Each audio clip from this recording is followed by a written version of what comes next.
Bienvenido al canal Ciencia sin Seso. Hoy vas a escuchar el primer capítulo del origen de la vida de Alexander Oparin. ¡Comenzamos!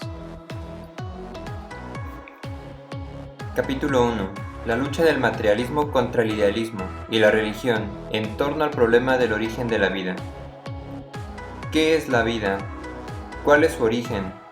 ¿Cómo han surgido los seres vivos que nos rodean? La respuesta a estas preguntas constituye uno de los problemas más grandes de las ciencias naturales. Consciente o inconsciente, todos los hombres, cualquiera que sea su nivel de desarrollo, se plantean estas preguntas, y mal o bien les dan una respuesta. Sin responder a estas preguntas no puede haber ninguna concepción del mundo, ni siquiera la más primitiva. El problema del origen de la vida viene preocupando el pensamiento humano desde tiempos inmemoriales. No hay sistema filosófico, ni pensador famoso que no haya concebido a este problema la mayor atención. En las distintas épocas y en los diferentes grados del desarrollo cultural, al problema del origen de la vida se le daban numerosas y diversas soluciones, pero siempre se ha entablado a él una encarnizada lucha ideológica entre los dos campos filosóficos irreconciliables, el materialismo y el idealismo. Al observar la naturaleza que nos rodea, solemos dividirla en mundo de los seres vivos y mundo inanimado o inorgánico. El mundo de los seres vivos está representado por una variedad enorme de especies animales y vegetales, mas a pesar de esa variedad, todos los seres vivos, desde el hombre hasta el microbio más minúsculo, tienen algo en común, algo que los hace afines y que a la vez distingue hasta la bacteria más simple de los objetos del mundo inorgánico. Ese algo es lo que denominamos vida, en el sentido más sencillo y elemental de esta palabra. Pero, ¿qué es la vida? ¿Es de naturaleza material, como todo el mundo restante, o su esencia reside en un principio espiritual, inaccesible al conocimiento basado en la experiencia? Si la vida es de naturaleza material, estudiando las leyes que la rigen podemos y debemos modificar o transformar conscientemente y en el sentido deseado a los seres vivos. Ahora bien, si todo lo vivo ha sido creado por un principio espiritual, cuya esencia es incognoscible, deberíamos limitarnos a contemplar pasivamente la naturaleza viva, impotentes ante fenómenos que suponen inaccesibles a nuestro conocimiento y a los que se atribuyen un origen sobrenatural. Los idealistas siempre han considerado y siguen considerando la vida como manifestación de un principio espiritual, supremo, inmaterial, al que le dan el nombre de alma, espíritu universal, fuerza vital, razón divina, entre otros. Considerada desde este punto de vista, la materia en sí es algo inanimado e inerte. No sirve más que de materia para la estructuración de los seres vivos, pero estos solo pueden originarse y existir cuando el alma inculca vida a ese material y le da la forma y la armonía de su estructura. Este concepto idealista de la vida es la base de todas las religiones del mundo. A pesar de su diversidad, todas ellas están de acuerdo en afirmar que un ser supremo, Dios, proporcionó un alma viva a la carne inanimada y perecedera, y que precisamente esa partícula eterna del ser divino es lo vivo, lo que mueve y mantiene a los seres vivos. Cuando se desprende, no queda más que la envoltura material vacía, un cadáver que se pudre y se descompone. La vida es una manifestación del ser divino, y por eso el hombre no puede conocer la esencia de la vida, ni mucho menos aprender a regularla. Tal es la conclusión fundamental de todas las religiones sobre la naturaleza de la vida, y no se concibe ninguna doctrina religiosa que no llegue a esa conclusión. El problema de la esencia de la vida es abordado en forma totalmente distinta por el materialismo, según el cual la vida, como todo el mundo restante, es de naturaleza material, y no necesita para su explicación el reconocimiento de ningún principio espiritual supramaterial. La vida no es más que una forma especial de existencia de la materia, que se origina y se destruye de acuerdo con determinadas leyes. La práctica, la experiencia objetiva y la observación de la naturaleza viva contribuyen al camino seguro que nos conduce al conocimiento de la vida. Toda la historia de la ciencia de la vida, la biología, nos muestra lo fecundo que es el camino materialista en el estudio de la naturaleza viva sobre la base de la observación objetiva, de la experiencia y la práctica social histórica. ¿De qué modo tan completo nos descubre ese camino la esencia de la vida y cómo nos permite dominar la naturaleza viva, modificarla conscientemente en el sentido deseado y transformarla en beneficio de los hombres que construyen el comunismo. La historia de la biología nos ofrece una sucesión ininterrumpida de victorias de la ciencia, que demuestran la plena sabiduría de la vida, y una sucesión ininterrumpida de derrotas del idealismo. Sin embargo, durante mucho tiempo ha existido un problema al que no se había podido dar una solución materialista, constituyendo por esa razón un buen refugio para las lucubraciones idealistas de todo género. Ese problema era el origen de la vida. A diario observamos que los seres vivos nacen de otros semejantes. El ser humano nace de otro ser humano, la ternera de una vaca, el polluelo sale de un huevo puesto por una gallina, los peces nacen de las huevas puestas por otros peces, las plantas salen de semillas que han madurado en plantas, pero no siempre ha debido de ser así. Nuestro planeta, la Tierra, tiene un origen, tiene que haberse formado en cierto periodo. ¿Cómo aparecieron en ella los primeros antepasados de todos los animales y de todas las plantas? De acuerdo con las ideas religiosas, todos los seres vivos habrían sido creados originalmente por Dios. Este acto creador del ser divino habría hecho aparecer en la tierra de golpe y de forma acabada los primeros antepasados de todos los animales y de todas las plantas que pueblan actualmente nuestro planeta. Un acto creador especial habría dado origen al primer hombre, del que descienden todos los seres humanos de la tierra. Así, según la Biblia, el libro sagrado de los judíos y de los cristianos, Dios habría creado el mundo en 6 días, con la particularidad de que al tercer día formó las plantas, al quinto los peces y las aves, al sexto día las fieras y por último día a los seres humanos, primero al hombre, después a la mujer. El primer hombre, Adán, habría sido hecho por Dios, de un material inanimado, de barro. Después le habría dado un alma convirtiéndolo así en un ser vivo. El estudio de la historia de la religión demuestra que estos cuentos inocentes acerca del origen repentino de los animales y de las plantas, que aparecen hechos y derechos como seres organizados, descansan en la ignorancia y en una interpretación simplista de la observación superficial de la naturaleza que nos rodea. Esta fue la razón de que durante muchos siglos se creyese que la Tierra era plana y se mantenía inmóvil, que el Sol giraba en torno a ella, levantándose por el oriente y ocultándose tras el mar o las montañas, por el occidente. Esa misma observación superficial muchas veces hacía creer a los hombres que distintos seres vivos, como por ejemplo los insectos, los gusanos o incluso los peces, no solo podían nacer de otros animales semejantes, sino también surgir directamente a partir del fango, del estiércol de la tierra y de otros materiales inanimados. Siempre que el hombre tropezaba con la generación repentina y masiva de los seres vivos, lo consideraba como una prueba de la generación espontánea de la vida.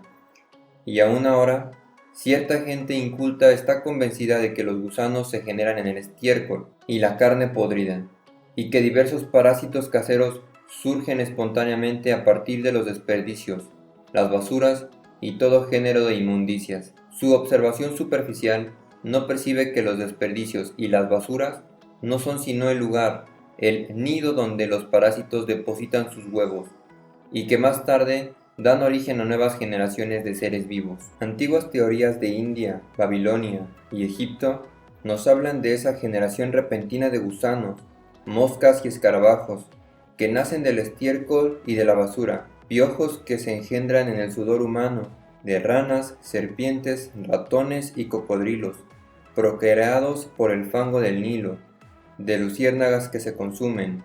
Esas fantasías acerca de la generación espontánea se relacionaban en tales teorías con las leyendas tradicionales religiosas. Las apariciones repentinas de seres vivos eran interpretadas únicamente como manifestaciones parciales de la voluntad creadora de los dioses o de los demonios. En la antigua Grecia, muchos filósofos materialistas negaban ya esa explicación religiosa del origen de los seres vivos. Sin embargo, el curso de la historia hizo que en los siglos siguientes se desarrollase y llegase a predominar una concepción enemiga del materialismo, la concepción idealista de Platón, filósofo de la antigua Grecia. Según las ideas de este filósofo, la materia vegetal y animal por sí sola carece de vida, solo puede vivificarse cuando el alma inmortal, la psique, se aloja en ella.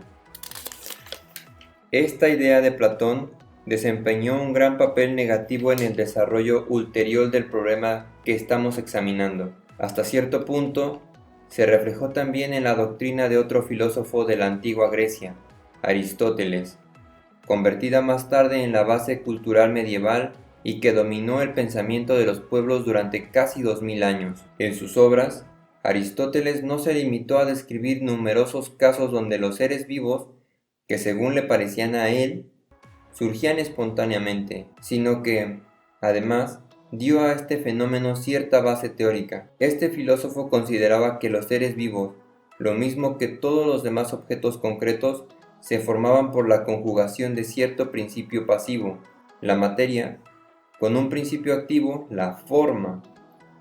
Esta última sería para los seres vivos la entelquia del cuerpo, el alma. Ella era la que daba forma al cuerpo y la que lo movía. Resulta por consiguiente que la materia carece de vida, pero es abarcada por esta, se forma armoniosamente y se organiza con ayuda de la fuerza anímica, que inculca la vida a la materia y la mantiene viva. Las ideas aristotélicas ejercieron gran influencia sobre toda la historia ulterior al problema del origen de la vida. Todas las escuelas filosóficas posteriores, tanto las griegas como las romanas, compartieron plenamente esta idea de Aristóteles acerca de la generación repentina de los seres vivos.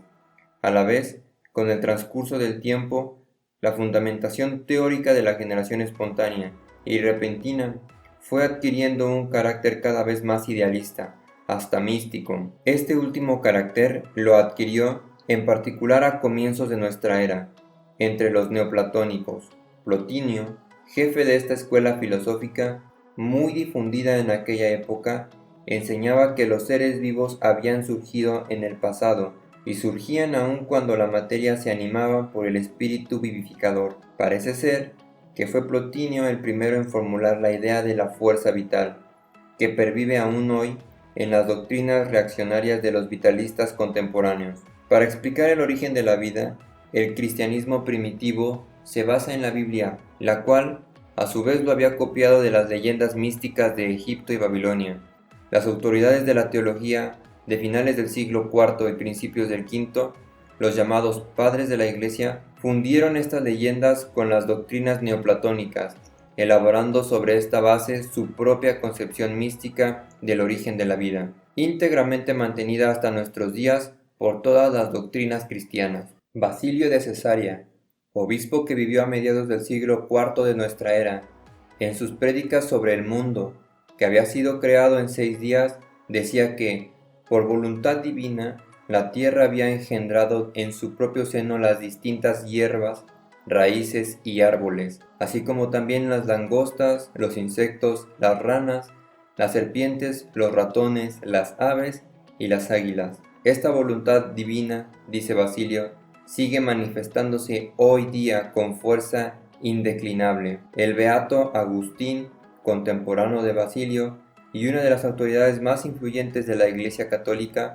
trató de fundamentar en sus obras, desde el punto de vista de la concepción cristiana del mundo, la generación espontánea de los seres vivos. Agustín consideraba que la generación espontánea de los seres vivos era una manifestación del arbitrio divino, un acto mediante el cual el espíritu vivificador, las invisibles semillas espirituales, daban vida a la materia inanimada. Así fue como Agustín sentó la plena correspondencia de la teoría de la generación espontánea con los dogmas de la Iglesia cristiana. La Edad Media añadió muy poco a esta concepción anticientífica. En el medioevo, las ideas filosóficas, cualquiera que fuese su carácter, solo podían subsistir si iban envueltas en una capa teológica, si se cubrían con el manto de tal o cual doctrina de la Iglesia. Los problemas de las ciencias naturales quedaron relegados a un segundo plano. Para poder juzgar a la naturaleza circundante, no se recurría a la observación ni a la experiencia, sino a la Biblia y a los textos teológicos. Procedentes de Oriente, llegaban a Europa solamente escasas noticias sobre los problemas de las matemáticas y de la astronomía, así como de la medicina. Del mismo modo, y a través de traducciones a menudo muy desfiguradas, llegaron a los pueblos europeos las obras de Aristóteles. Al principio, su doctrina pareció peligrosa, pero luego, cuando la Iglesia comprendió que podría utilizarla con provecho para muchos de sus fines, elevó a Aristóteles a categoría de precursor de Cristo en los problemas de las ciencias naturales. Y según la acertada expresión de Lenin, la escolástica y el clericalismo no tomaron de Aristóteles lo vivo, sino lo muerto. Por lo que toca en particular al problema del origen de la vida, se había desarrollado ampliamente la teoría de la generación espontánea, cuya esencia residía, a juicio de los teólogos cristianos, en la vivificación de la materia inanimada por el eterno Espíritu Divino. A título de ejemplo, podríamos citar a Tomás de Aquino, uno de los teólogos más famosos de la Edad Media, cuyas doctrinas siguen siendo hoy día para la Iglesia Católica la única filosofía verdadera. En sus obras, Tomás de Aquino enseña que los seres vivos surgen al ser animada la materia inerte. Así se originan en particular al pudrirse en el fango marino y la tierra abonada por estiércol, las ranas, las serpientes y los peces, hasta los gusanos que en el infierno torturan a los pecadores. Según Tomás de Aquino, a consecuencia de la putrefacción de los pecados. Tomás de Aquino siempre fue un defensor de la demonología. Para él, el diablo existe en la realidad y es el jefe de todo tropel de demonios. Por eso aseguraba que la aparición de parásitos dañinos para el hombre no solo pueden producirse obedeciendo la voluntad divina, sino también por las artimañas del diablo y de las fuerzas del mal sometidas a él. La expresión práctica de estas ideas la constituyeron los numerosos procesos incoados en la Edad Media contra las brujas, a las que se les acusaba de lanzar contra los campos ratones y otros animales nocivos que destruían las cosechas. La Iglesia cristiana occidental tomó de la doctrina reaccionaria de Tomás de Aquino, convirtiéndolo en dogma, el principio de la generación espontánea y repentina de los organismos, según el cual los seres vivos se originan de la materia inerte, al ser animada ésta por el principio espiritual. Este era el punto de vista de las autoridades teológicas de la Iglesia oriental. Así, Demetrio, obispo de Rostov, que vivió en los tiempos de Pedro I, defendía en sus obras el principio de la generación espontánea, en forma por demás curiosa para nuestras ideas actuales. Según él, durante el diluvio universal, Noé no habría embarcado en su arca ratones, sapos, escorpiones, cucarachas ni mosquitos, es decir, ninguno de esos animales que nacen del cieno de la podredumbre y del rocío se engendran. Todos esos seres vivieron, perecieron con el diluvio, y después del diluvio volvieron a engendrarse en esas mismas sustancias. La religión cristiana, lo mismo que todas las demás religiones del mundo, sigue sosteniendo hoy en día que los seres vivos han surgido y surgen de golpe, enteramente formados por la generación espontánea, a consecuencia del acto creador del ser divino, sin ninguna relación con el desarrollo de la materia. Sin embargo, al profundizar en el estudio de la naturaleza viva, los hombres de ciencia han podido establecer que esta generación espontánea y repentina de los seres vivos no se produce en ningún lugar del mundo que nos rodea.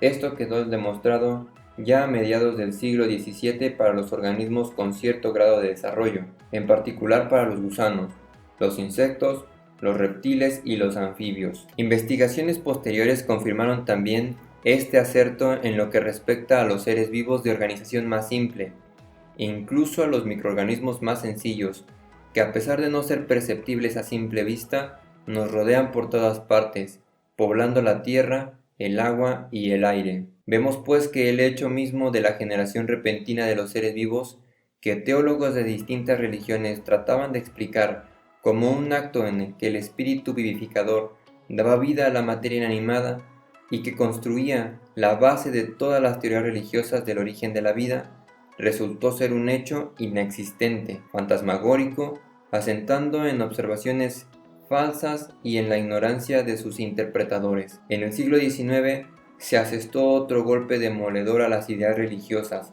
acerca del origen de la vida.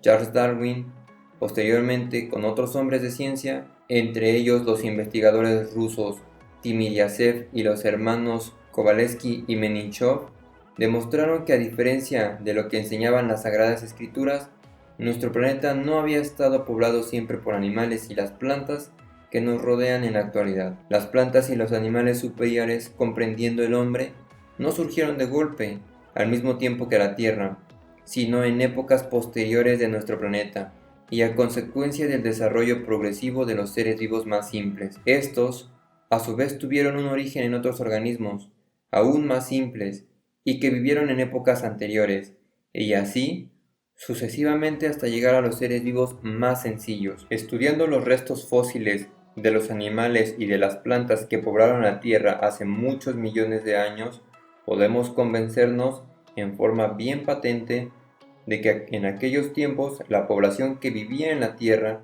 era distinta a la actual, y que de cuanto más se avanzaba en profundidad en los siglos, vemos que esa población cada vez es más simple y menos diversa, descendiendo gradualmente de escalón en escalón y estudiando la vida cada vez en formas más antiguas, llegamos a fin de cuenta que los seres vivos más simples, muy semejantes a los microorganismos en nuestros días y que antiguamente eran los únicos que poblaban la Tierra. Pero a la vez surge inevitable la cuestión del origen de las manifestaciones más simples y más primitivas de la naturaleza viva, de las que arrancan todos los seres vivos que pueblan la Tierra. Las ciencias naturales, a la vez que refutan la posibilidad de que lo vivo se engendrase independientemente de las condiciones concretas del desarrollo del mundo material, debían explicar el tránsito de la materia inanimada a la vida, es decir, explicar el origen de la vida. En los geniales trabajos de F. Engels, Dialéctica de la Naturaleza, en sus notables generalizaciones de los adelantos de las ciencias naturales, se ofrece el único planteamiento acertado y científico del problema del origen de la vida. Engels señaló también el camino que habían de seguir en lo sucesivo a las investigaciones en este terreno, camino por el que avanza con todo éxito la biología soviética. Engels rechazó por anticientífica la opinión de que lo vivo puede originarse independientemente de las condiciones en que se desarrolla la naturaleza, y patentizó la unidad existente entre la naturaleza viva y la naturaleza inanimada, basándose en pruebas científicas. Engels consideraba la vida como un producto del desarrollo, como una transformación cualitativa de la materia, preparada en el periodo que procedió a la aparición de la vida, por una serie de cambios graduales operados en la naturaleza y condicionados por el desarrollo histórico. El gran mérito de la teoría darwinista consistió en haber dado una explicación materialista a la aparición de los animales y plantas superiores mediante el desarrollo progresivo del mundo vivo, y el haber recurrido al método histórico para resolver los problemas biológicos. Sin embargo, muchos materialistas siguen manteniendo el problema del origen de la vida.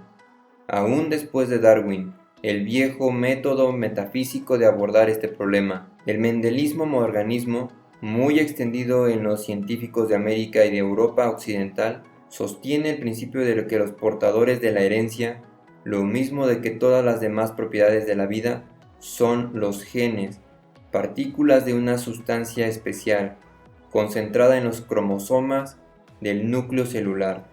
Estas partículas habrían surgido repentinamente en la Tierra, en alguna época, conservando prácticamente invariable su estructura determinante de la vida. A lo largo de todo el desarrollo de esta, vemos por consiguiente que desde el punto de vista de los mendelistas morganistas, el problema del origen de la vida se reduce a saber cómo pudo surgir repentinamente esa partícula de sustancia especial, dotada de todas las propiedades de la vida. La mayoría de los autores extranjeros que abordan esta cuestión lo hacen de forma por demás simplista. Según ellos, la molécula del gene surgió en forma puramente casual, gracias a una feliz conjunción de átomos de carbono, hidrógeno, oxígeno, nitrógeno, fósforo, los cuales se combinan solos para formar una molécula extraordinariamente compleja de esa sustancia especial que posee desde el primer momento todos los atributos de la vida. Ahora bien, esa circunstancia feliz es tan excepcional e insuscitada que únicamente podría haberse dado una sola vez en toda la existencia de la Tierra. A partir de ese momento, una constante multiplicación del gene de esa sustancia especial que ha surgido solamente una vez y que es eterna e inmutable. Está claro que esa explicación no explica la esencia absolutamente de nada. Lo que distingue a todos los seres vivos, sin excepción, es su organización interna.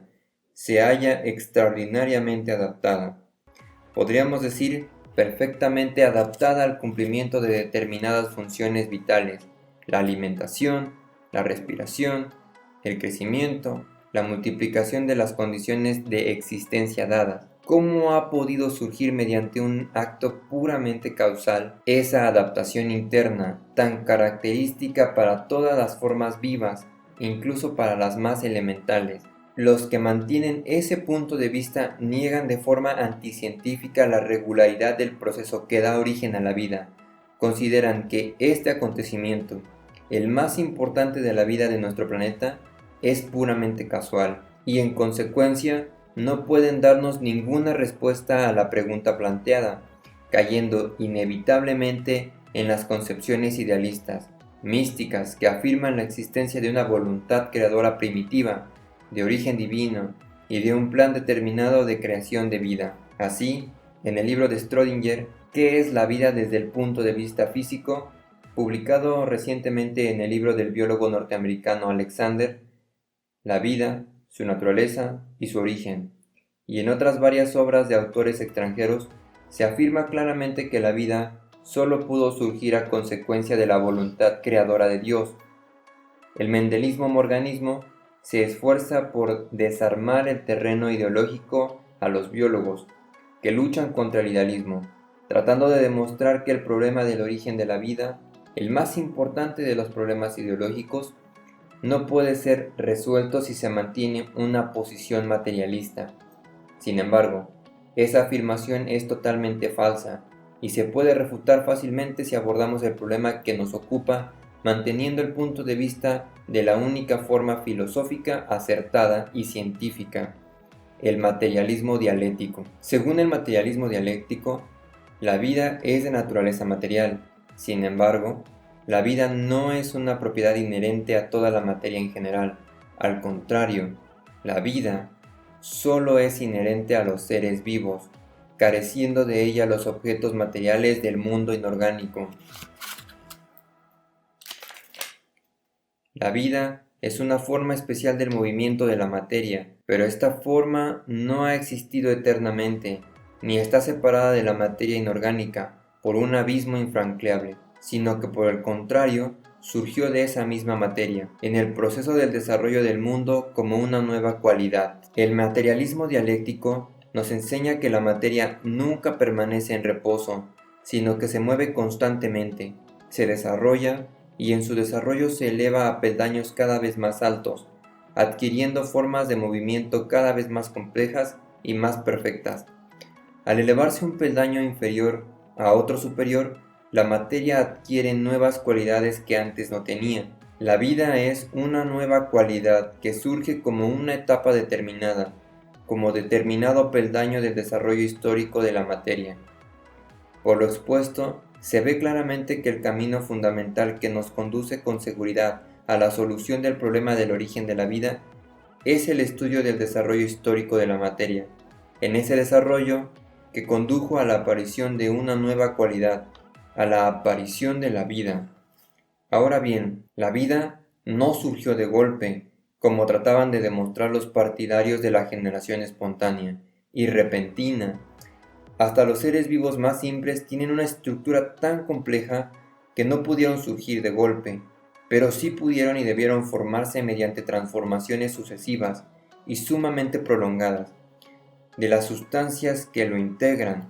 Estas transformaciones se produjeron hace mucho tiempo, cuando la Tierra todavía se estaba formando, y en los periodos iniciales de su existencia. De aquí que para resolver acertadamente el problema del origen de la vida, haya que recurrir al estudio de esas transformaciones, a la historia de la formación y del desarrollo de nuestro planeta. En las obras de Lenin hallamos una idea muy profunda acerca del origen evolutivo de la vida. Las ciencias naturales, decía Lenin, afirman positivamente que la Tierra existió en un estado tal que ni el hombre ni ningún otro ser viviente la habitaban, ni podían habitarla. La materia orgánica es un fenómeno posterior, fruto de un desarrollo muy prolongado. A principios del siglo, al exponer en su obra Anarquismo o Socialismo los fundamentos de la teoría materialista, Stalin señaló muy concretamente que el origen de la vida había seguido un camino evolutivo. Nosotros sabemos, por ejemplo, decía Stalin, que en un tiempo la Tierra era una masa ígnea, incandescente. Después se fue enfriando poco a poco. Más tarde aparecieron los vegetales y los animales. Al desarrollo del mundo animal sucedió la aparición de una determinada variedad de monos, y luego, a todo ello, surgió la aparición del hombre. Así se ha operado en líneas generales el desarrollo de la naturaleza. Merece destacarse el hecho de que el camino evolutivo fue señalado por Stalin, en una época en que todavía no había sido publicada la dialéctica de la naturaleza de Engels, y cuando el problema del origen de la vida dominaba entre los naturalistas el principio mecanicista. Es tan solo en el segundo decenio del siglo XX cuando la aplicación del principio evolutivo al estudio del problema que nos ocupa comienza a adquirir gran desarrollo en las ciencias naturales. A este respecto podemos citar a Limiriasev en su artículo de los Anales Científicos de 1912, refiriéndose al problema del origen de la vida, menciona: nos vemos obligados a admitir que la materia viva ha seguido el mismo camino que los demás procesos materiales, es decir, el camino de la evolución. La hipótesis de la evolución que ahora se extiende no solo a lo largo de la biología, sino también a las demás ciencias de la naturaleza, a la astronomía, a la geología, a la química, a la física, nos persuade de que este proceso también se produjo probablemente al verificarse el paso del mundo inorgánico al orgánico. Entre los trabajos aparecidos en la Unión Soviética, merece destacarse especialmente el libro del académico Komaragov, Origen de las plantas. Komaragov analiza y rechaza la teoría de la eternidad de la vida y la suposición de que los seres vivos llegaron a la Tierra procedentes de los espacios interplanetarios, y añade: la única teoría científica es la teoría bioquímica del origen de la vida. El profundo convencimiento de que su aparición no fue sino una de las etapas sucesivas de la evolución general de la materia, de esa complicación cada vez mayor de la larga serie de compuestos carbonados del nitrógeno. En nuestros días, el principio del desarrollo evolutivo de la materia es aceptado ya por muchos naturalistas, no solo en la Unión Soviética, sino también en otros países, pero la mayoría de los investigadores de los países capitalistas únicamente hace extensivo este principio al periodo de la evolución de la materia, que procede a la aparición de los seres vivos. Pero cuando más se trata de esta etapa, la más importante de la historia del periodo de la materia, estos investigadores se deslizan inevitablemente hacia viejas posiciones mecanicistas, invocan la feliz casualidad o buscan la explicación en inescrutables fuerzas físicas. En este problema del origen de la vida, las modernas ciencias naturales tienen planteada la tarea de analizar un cuadro acertado de la evolución sucesiva de la materia que ha conducido a la aparición de los primitivos seres vivos, de analizar, sobre la base de los datos proporcionados por la ciencia, las distintas etapas del desarrollo histórico de la materia y descubrir las leyes que han ido surgiendo sucesivamente en el proceso de la evolución y que han determinado el devenir de la vida.